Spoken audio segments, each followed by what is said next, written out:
Love treatments, Yeah. and we like to do actually a lot of non-invasive treatments as well.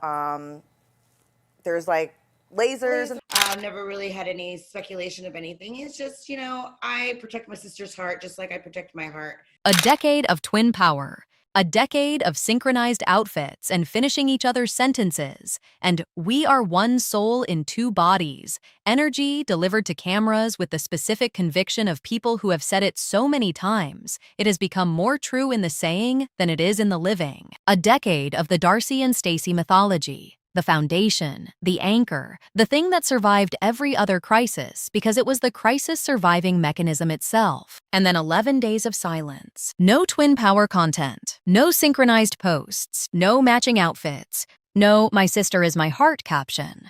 11 days that the community noticed and cataloged and discussed and worried about. And then not on camera, not for TLC, not for a spin-off or a reunion special, they sat in a room together.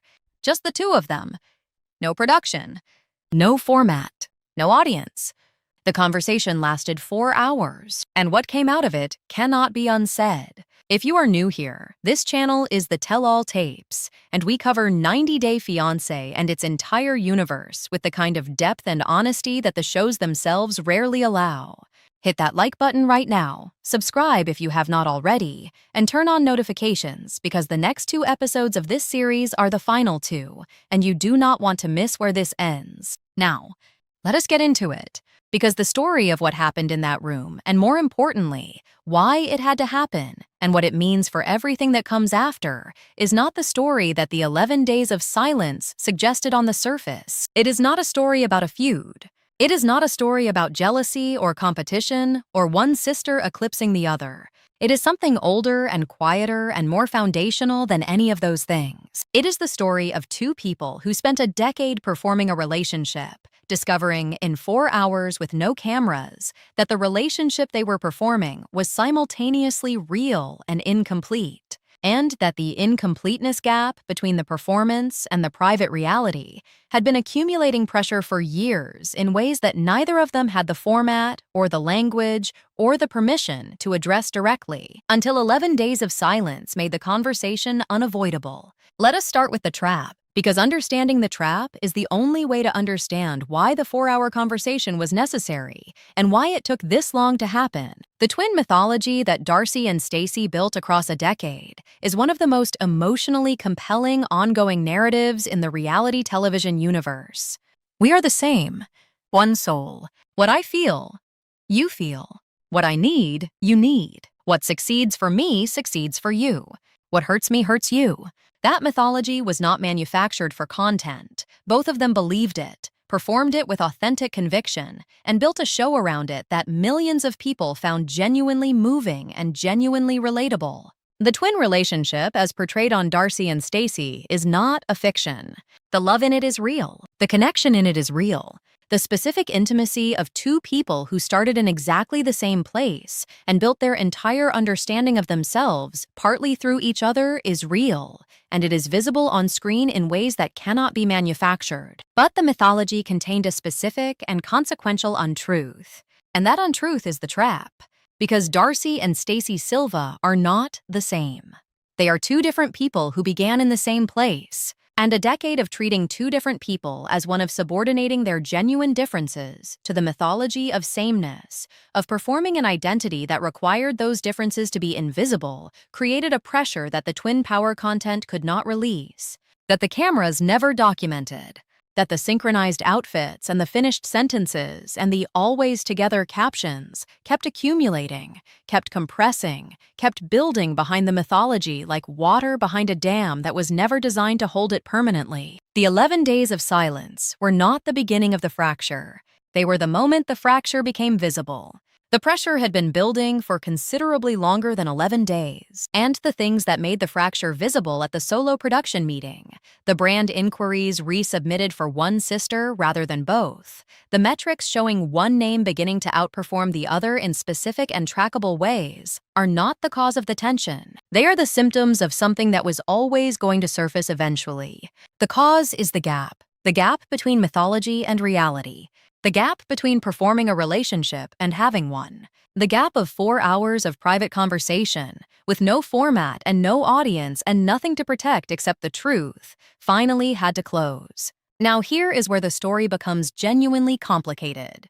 Because the double bind of the twin reckoning, and this is the part that the community has been wrestling with since the 11 days ended, is one that every genuine family reconciliation faces when it occurs in public life. And it is specific in its difficulty. If the reconciliation is shared publicly, if the 4-hour conversation becomes content, if the outcomes are announced in coordinated posts, if the twin power energy resumes with a "we are stronger than ever" quality, then the audience's ability to trust it is permanently changed by the history that preceded it. Every future synchronized outfit will exist in the shadow of the 11 days of silence. Every "my sister is my heart" caption will be measured against the solo production meeting, against the solo brand inquiries, against the Stacey outperforming Darcey metrics that have been documented and discussed and are now part of the public record. The performance of reconciliation, after the documentation of fracture, cannot produce the same unquestioned reception it once did. That is not cynicism.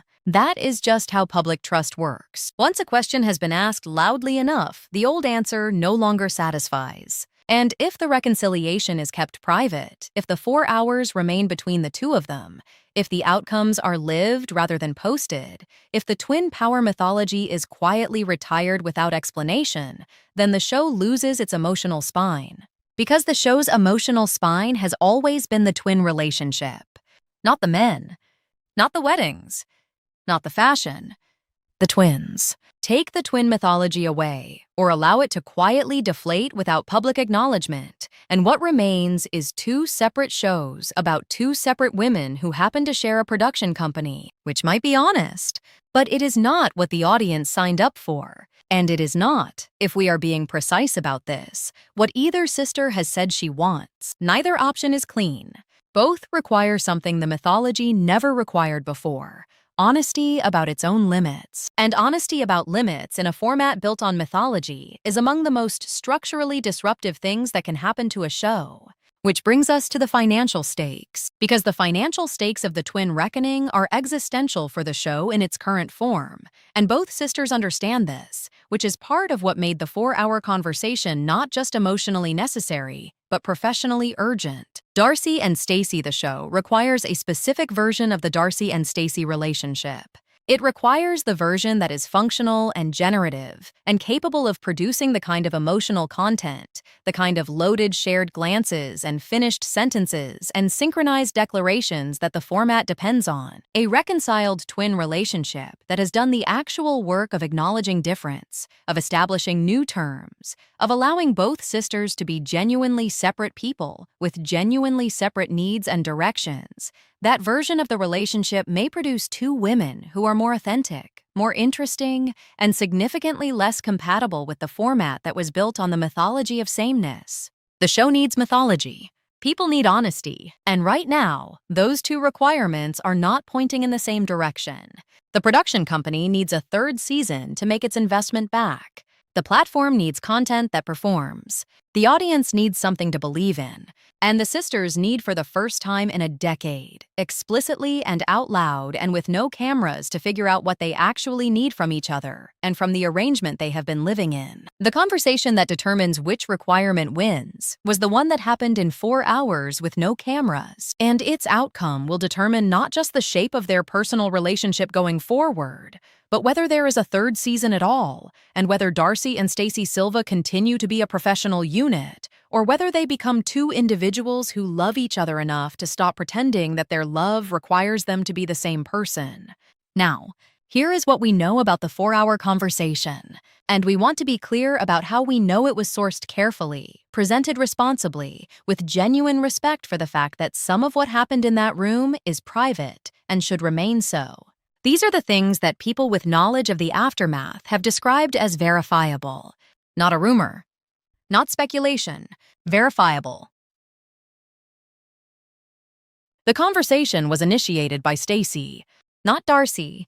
That detail matters more than it might seem on the surface, because in the twin dynamic, as publicly documented across a decade, Darcey has historically been the initiating energy, the one who moves first, who speaks first, who sets the emotional register for the room. Stacey has historically been the steadying force, the one who follows and supports and stands slightly to the left in the photograph. The fact that this conversation, the most significant one in the twin relationship's documented history, was initiated by Stacey is itself a statement, a behavioral shift.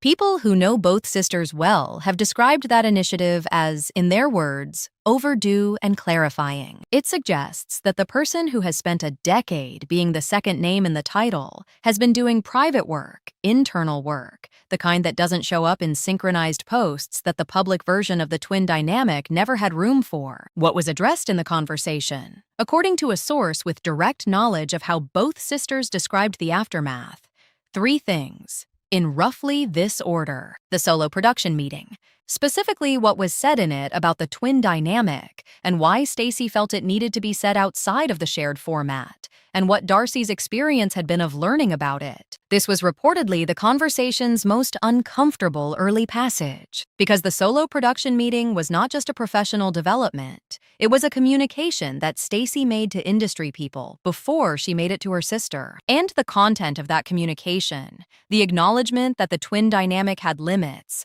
that Stacey had individual directions she wanted to explore, that the one soul framework was not the complete picture of who she was professionally, was information that Darcey heard about secondhand. That sequencing was, according to the source, the part that Darcey needed to address first, not the content of the meeting. The sequencing, the fact that the industry heard Stacey's version of their relationship before Darcey did. The second thing addressed was the financial divergence, the brand inquiries that had been resubmitted for one sister rather than both. The metrics, the tracking numbers that tell a specific story about where audience interest is concentrating and where it is beginning to diffuse. Both sisters had seen these numbers. Both sisters knew what they meant. And neither of them had spoken directly to the other about what they meant, about what it felt like to be the sister whose numbers were climbing, about what it felt like to be the sister watching the gap open. That conversation, according to the source, was difficult but not explosive. It was the kind of difficulty that comes from 2 people who already know the truth, finally saying it out loud to each other, rather than managing it around each other. And then the third thing, the element that the source describes as the conversation's most significant turning point, and the one that lasted the longest, and the one that produced the 90 minutes that we have been building toward in this series since episode 13. The element that has never been discussed publicly between them, that the twin mythology structurally prevented from being discussed, that a decade of synchronized performance made almost impossible to articulate, what each sister actually needed from the other that the format had never had room for. That conversation, the one about what each actually needed, lasted approximately 90 minutes by itself, and when it was finished, both of them cried. Not for the camera, not for the audience, for each other, in a room with no one watching. And the crying, according to the source, felt like the beginning of something rather than the end of it, which is the detail that changes everything about how the 11 days of silence should be understood in retrospect. Because silence that ends in 90 minutes of honest need-telling and genuine tears is not a fracture. It is a renovation, painful and structural and necessary, but a renovation, not a demolition. Let us talk about character study, because the behavioral pattern that generated the tension belongs to both sisters equally, and understanding it equally is the only way to understand what the 4-hour conversation actually resolved. The pattern is not Stacey's ambition. It is not Darcey's dominance. Those are the surface expressions of a deeper shared pattern, and the depth is what matters here. The deeper pattern is the one that the twin mythology installed in both of them, across a decade of building an identity around sameness, the belief that expressing individual need within the twin relationship was a threat to the relationship itself, that wanting something different from what your twin wants is a form of disloyalty. That being a separate person with separate professional ambitions, separate relational needs, separate visions of what the next chapter looks like, is something that requires a private production meeting rather than a direct conversation with your sister. Something that requires a private social media account rather than a direct expression of where you actually are. Something that requires 11 days of public silence rather than a private conversation about what is changing. Both of them maintained that belief. Both of them performed around it. Both of them built a decade of content on top of it and arrived at the 4-hour conversation carrying everything that the belief had prevented them from saying directly. And the 90 minutes when they finally said it, when Stacey said what she actually needed and Darcey said what she actually needed, and they heard each other in a room with no cameras and no format and no mythology to hide behind, that is the beginning of the character development that this storyline has been building toward from the start. Not a redemption arc, not a villain and hero structure, a maturation arc. Two people who started as one mythology becoming, finally, two honest people. Which is harder, and more real, and more durable than anything the mythology alone could have produced. Now, here is the test. Because this series is not interested in telling you things are resolved when the evidence will tell you whether they are. And the evidence will arrive publicly, in posts and captions and the quality of the content that follows, in a way that is readable if you know what to look for. Watch for the post that comes after the conversation. Watch specifically for what it contains and what it does not contain. If it contains twin power without context, without acknowledgement, without any signal that something significant happened in the 11 days of silence that is a return to the mythology, a managed reset, a choice to resume the performance without integrating what the performance excluded, that is not necessarily dishonest. It is a choice both sisters are entitled to make, but it is not evidence of what the 4-hour conversation produced. It is evidence that the 4-hour conversation, for whatever reason, did not change the public equation. But if the post that follows contains something new, a different quality of caption, a different emotional register, something that communicates in however subtle a way that these are two people who talked, and it was real, and what comes next is different from what came before, then that is evidence of something durable, something that the 90 minutes produced that the format cannot fully contain, something specific, because that is the test, specificity. The mythology was general, one soul,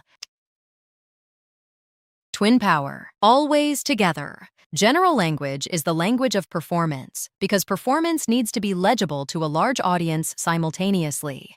The truth is specific. Two people, one room, 4 hours, 90 minutes about need, 2 sets of tears with no cameras. Specific posts after a decade of mythological ones are the evidence that the conversation changed something real. We will be watching for the specificity and reporting on whether it arrives and on what it looks like when it does. Let us go to the thematic core now.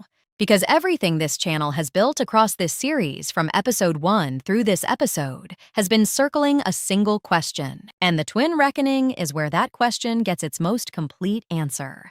The question is, what is the difference between performing a relationship and having one? Darcey and Stacey performed their relationship for a decade. They performed it beautifully, with genuine feeling, in a way that moved millions of people and generated enormous content, and built a franchise that sustained both of their public lives through multiple personal crises, multiple relationship failures, multiple reinventions. The performance was not... It contained real love and real connection and real moments of twin-specific intimacy that cameras can document but cannot manufacture. There are things visible on screen between these two women that are not the product of production. They are the product of a lifetime of shared experience, shared language, shared history. Those things are real, and they are valuable, and they are importantly not what the 4-hour conversation put at risk. What the performance was, in addition to being real, was incomplete. It excluded the things that real relationships require, and that performance structurally cannot accommodate. Disagreement. Individual need. The honest conversation about what each person actually wants from the arrangement, what they need the other person to be, what they need the other person to stop being, what they need the space to become that the arrangement has not previously allowed. A decade of performing a relationship excludes those conversations, not because the performers are dishonest, but because the format has no room for them. The format requires a legible, general, emotionally consistent public product. And legible, general, emotionally consistent public products cannot contain the mess and specificity of two people honestly negotiating who they are to each other. The 4-hour conversation was not a betrayal of the performance. It was the graduation from it. The moment when two people who have been performing a relationship beautifully, genuinely, with real love, decide to have one instead. And that graduation is not a loss of what the performance contained. It is the addition of what the performance could not. The love was always real. Now it is also honest, and honest love between two different people who started in the same place and are becoming different people in different directions is the most durable version of the thing the show always promised to document. Here is the final note, and it is the most hopeful thing this series has produced, which feels like the right note to end on before the final 2 episodes. For a decade, both sisters were isolated from each other in the specific way that people who perform a relationship, rather than have one, are always isolated. They knew each other's public versions with precision, and each other's private realities almost not at all. Stacey knew Darcey, who finished her sentences on camera, who led the synchronized walk, who set the emotional register for every joint appearance. She did not fully know until the 4-hour conversation, the Darcey who wrote the private account posts at 11:47 at night. Darcey, who was managing a version of herself that the twin mythology, for all its genuine warmth, had made harder to express. The Darcey, who had her own individual needs, that the performance of sameness had been quietly, consistently, asking her to subordinate for 10 years. And Darcey knew Stacey, who stood slightly to the left in every photograph, who provided the steadying presence, who was the second name in the title because she was, or appeared to be, the second energy in the room. She did not fully know until the 90-minute segment of the 4 hours, the Stacey who walked into a production meeting alone and said things about the dynamic that she had never said directly to the person the dynamic was with. Stacey, who had been developing, privately and carefully and with real intention, a version of herself that the twin format had not previously made room for. Stacey, who initiated a 4-hour conversation because the gap between her private reality and her public performance had become too wide to maintain without something breaking. The 4 hours introduced each sister to the private version of the other, and that introduction of the real Stacey to the real Darcey, in a room with no cameras and 4 hours of accumulated honesty, and the specific kind of courage that only exists between people who love each other enough to risk the relationship in order to actually have it, is the most significant development in the twin storyline. Not the metrics, not the solo production meeting, not the brand inquiries or the 11 days of public silence or any of the external signals that made this story visible to the audience.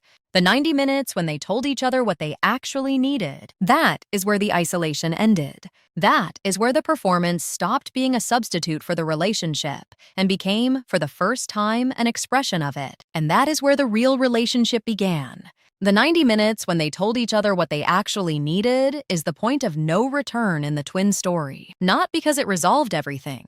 4 hours cannot undo a decade of accumulated mythology it was never designed to, and anyone who expected a 4-hour conversation to produce a clean and complete resolution is underestimating how deep the pattern runs. But the 90 minutes created something that cannot be uncreated, a private record between them.